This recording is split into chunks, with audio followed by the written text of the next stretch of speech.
All right, so welcome to the deep dive where we like rip the bullshit out of the news, and give you the goddamn truth. Hell yeah. Today, we're gonna like dig into this whole Martin Eberhard story. Juicy. This guy, he's like the OG co-founder of Tesla, Right. but he got like totally screwed over by, Elon Musk. Oh, yeah. Let's dive in with someone who knows a shit ton about this whole electric car circus. Eberhard's story it's wild, man. We're talking like the really early days of electric vehicles, like way back when people thought they were just like glorified golf carts. Yeah, and this dude was like building computer terminals before that, right? Yeah. Got his engineering degrees from University of Illinois. Not exactly like your typical gearhead. Not quite. Eberhard was a hardcore car enthusiast, though. Loved sports cars. Oh, okay. But he also, he saw the writing on the wall about, oil dependency and the whole climate change catastrophe. He was trying to buy an electric sports car prototype. Even put his own money into like converting it to lithium-ion batteries back in the day. So he was a legit techie with a need for speed and a conscience. And a conscience. What a combo. Yeah. Deadly. He and his partner, Mark Tarpening, they saw a gap in the market, right? They were hanging out in Palo Alto, surrounded by rich folks driving Priuses, trying to look all, eco-conscious. Those virtue signaling bastards. Exactly. Yeah. While still craving, like, a badass ride. Of course. Eberhard and Tarpening figured those guys would, like, kill for an electric sports car that didn't compromise on performance. And boom, Tesla Motors was born. 2003. There you go. Eberhard was the first CEO. Yeah. And he had this vision for Tesla, right? Built on 3 guiding principles. Blame on me. Okay. 1, electric cars shouldn't be a compromise. They could be better than gas guzzlers with the right tech. Okay, I like it. Number 2, battery technology was the key. Lithium-ion batteries were the game changer. They made like a decent driving range, a reality. And number 3, design these electric cars to appeal to even the most hardcore car enthusiasts. He knew electric drives could outperform combustion engines like any day of the week. Basically, they wanted to make electric cars sexy as hell. Yeah. And that first Tesla Roadster, the one that put them on the map, had a range of almost 250 miles. Yeah. Which is pretty damn impressive for the time. It was a game changer. Yeah. People finally started taking electric cars seriously. But then the shit hit the fan in 2007. Oh, yeah. Eberhard was basically kicked out of his own company. Brutal. Tesla tried to spin it as a transition to the advisory board, but, let's cut the crap. Let's cut the crap. Yeah. Elon Musk was calling the shots by then, and sources say he basically wanted Eberhard gone. There are a lot of theories about why, but that's a whole other rabbit hole. Yeah, too much. And Eberhard was pissed. Yeah. As he should be. Rightfully so. He sued Musk for libel and breach of contract, claiming that Musk trashed him publicly and messed up Tesla's finances. Yeah. It was a nasty legal battle, but the lawsuit was eventually dropped, probably because of a settlement. But those details are still hush-hush. Typical Silicon Valley bullshit. Oh, yeah. But here's the thing, right? Yeah. Despite all the drama, Eberhard is still a Tesla shareholder. Really? He even said in a CNBC interview that he's rooting for the company. It takes some serious balls to be pushed out of your own company and still support it. But this guy didn't just sit around and sulk. No. He went on to work with Volkswagen for a bit. Interesting. Right. Yeah. And then he started his own companies, focusing on electric vehicle technology, companies like Inivit and Teveni. Right. Even after getting screwed over by Musk, he never stopped believing in electric vehicles. Wow. What a ride. What a ride. Yeah. Yeah, right. Absolutely. This is just the beginning of the story, though. We'll be right back after a quick break to dig deeper into Eberhard's impact on the industry and what he's up to these days. All right. Stay tuned. Stay tuned. Eberhard's story, it isn't just about Tesla, though. Right.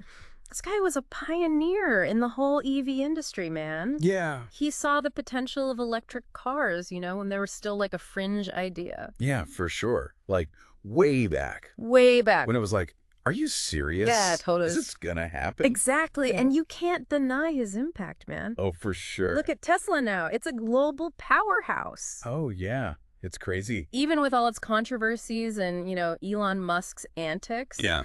They've forced the entire auto industry to, get its act together Yeah. and embrace electrification. Eberhard lit the fuse, man. He did. He did. He took a huge risk and proved that electric cars could be, like, cool, desirable, high-performing. Yeah. He changed the goddamn game. He did, absolutely. And he made some enemies along the way, too, right? Oh, yeah, sure. Getting kicked out of Tesla, the lawsuit with Musk, that whole saga was brutal. Super brutal. Yeah. But it's all part of what makes his story so compelling, you know? It's juicy. It's juicy. It's a story of ambition, betrayal, resilience, and ultimately, you know, redemption. It's like the Steve Jobs story, but in the EV world. Totally. Yeah. Except Eberhard didn't get to enjoy the fruits of his labor as much. Yeah, true. But you got to respect the guy for not giving up. Absolutely. He's still out there pushing the boundaries with his new ventures. Let's talk about those ventures. Yeah, let's get into it. First, there's Inevit, Okay. a company he founded in 2016 to supply electric drivetrains and power storage solutions to major car manufacturers. So, like, he was basically trying to become the Intel of the EV world, Exactly. providing the brains and muscle for other companies' electric cars. Exactly. Smart move. Yep. If you already knew how to build a kick-ass electric car, Right. so why not share the knowledge? But the story takes another turn.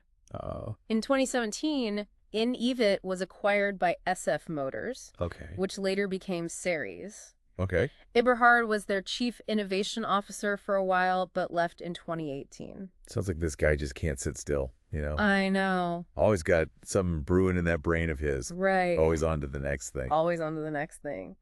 He founded Teveni in 2019, Okay. a company focused on developing intelligent EV battery systems. Interesting. So he's back to his roots, tackling the biggest challenge facing electric vehicles. Oh, juice. Making batteries better, smarter, and more efficient. Yeah, it all comes down to the battery, man. It does. It really does. It's the heart of the machine. So Eberhard is still in the game, still fighting for the future of electric transportation. That's awesome. It makes you wonder what he thinks about Tesla these days, you know? Yeah. Seeing this, like, behemoth he helped create. Well, we know he's still a shareholder Yeah. and has said he supports the company. Yeah. But I bet there's a part of him that's bitter, you know? Of course. Like he got robbed of his legacy. Yeah, totally. Yeah. Yeah, it's like watching your ex become a superstar after you break up. Right. You're happy for them, but there's always that nagging, you know, what if feeling. Exactly. But all that is just speculation, right? Yeah. What's undeniable is that Eberhard played a crucial role in starting the electric car revolution. Oh, for sure. He was the first CEO of Tesla, the one who set the tone, the vision, the ambition. Right. And even though he's not at the helm anymore, his influence is still felt throughout the industry, right? Absolutely. His story, it reminds us that sometimes the biggest breakthroughs come from those who challenge the status quo, you know? Yeah. Those who refuse to accept the limitations of the present, Right. and those who believe in a brighter future even when others doubt them. Deep shit, man. It is. It is. And that's what makes Eberhard's story so fascinating, right? Yeah. You've got a brilliant engineer, a visionary entrepreneur, a messy corporate battle, and a legacy that continues to impact the world. Yeah. It's better than any Hollywood movie. It is. It is. It's a real-life drama. And it's not over yet. It's true. Who knows what he'll come up with next? I know. I'm excited to see this guy as a force to be reckoned with. Let's raise a glass to Martin Eberhard, the OG of the EV world. Yes. He might not have gotten all the recognition he deserves, but, you know, we know the truth. We know. We know. This motherfucker changed the game. Cheers to that. Okay, so we've, like, covered Eberhard's whole journey, the highs, the lows, the whole damn drama. Right. But like, what about his legacy? Like, what will this guy be remembered for?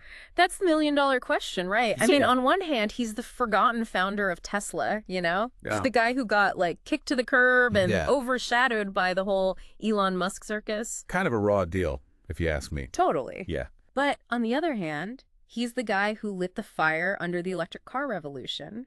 You know, he took this idea that everyone laughed at and turned it into a reality. He didn't just, like, talk about it. Right. He built the damn thing. Exactly. That first Tesla Roadster, man, it proved that electric vehicles could be, like, sexy, fast, desirable, Yeah. you know? And those guiding principles he established, like no compromise on performance, battery technology is king, Right. and appeal to car enthusiasts, those are still relevant today. Yeah, totally. They're at the core of what Tesla and other EV makers are striving for. He's like the unsung hero of the electric car movement. Totally. Laid the groundwork, but never got the full credit. Exactly. And that's why his story is so important. It reminds us that, innovation is messy. Yeah. And there are, casualties along the way. For sure. Right. Yeah. But it also shows that even when you get, knocked down, you can still get back up and make a difference. Yeah. Eberhard didn't let the Tesla drama, break him. Nope. He went on to work with Volkswagen, founded those other EV companies, and he's still pushing the boundaries of battery technology. I know, it's amazing. Guy's a machine. He is. And his legacy, it's still being written. Yeah. He may not be the face of Tesla anymore, but his influence is all over the EV industry. So what's the takeaway here? What should our listeners, learn from Martin Eberhard's story? I think the biggest lesson is that, vision and persistence can overcome any obstacle, Yeah. Eberhard faced skepticism, financial hurdles, even, betrayal. But he never gave up on his dream of a sustainable future powered by electric cars. He also proved that you don't need to be a billionaire like Elon Musk to make a difference. So true. Eberhard was just a brilliant engineer, a passionate entrepreneur, and a guy who genuinely cared about the planet. Yeah. And that's a message worth shouting from the rooftops, man. It is. We need more people like Martin Eberhard. We do. People who take risks, challenge the status quo, and fight for a better future. Yeah. Even if it means, getting their hands dirty and facing some battles along the way.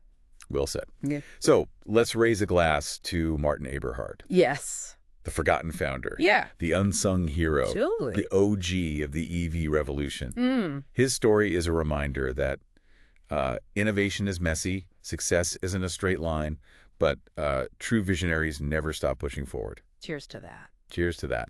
And that's a wrap on another deep dive. Catch you next time. We'll catch you next time for another deep dive into the wild world of tech, innovation, and the people who make it all happen.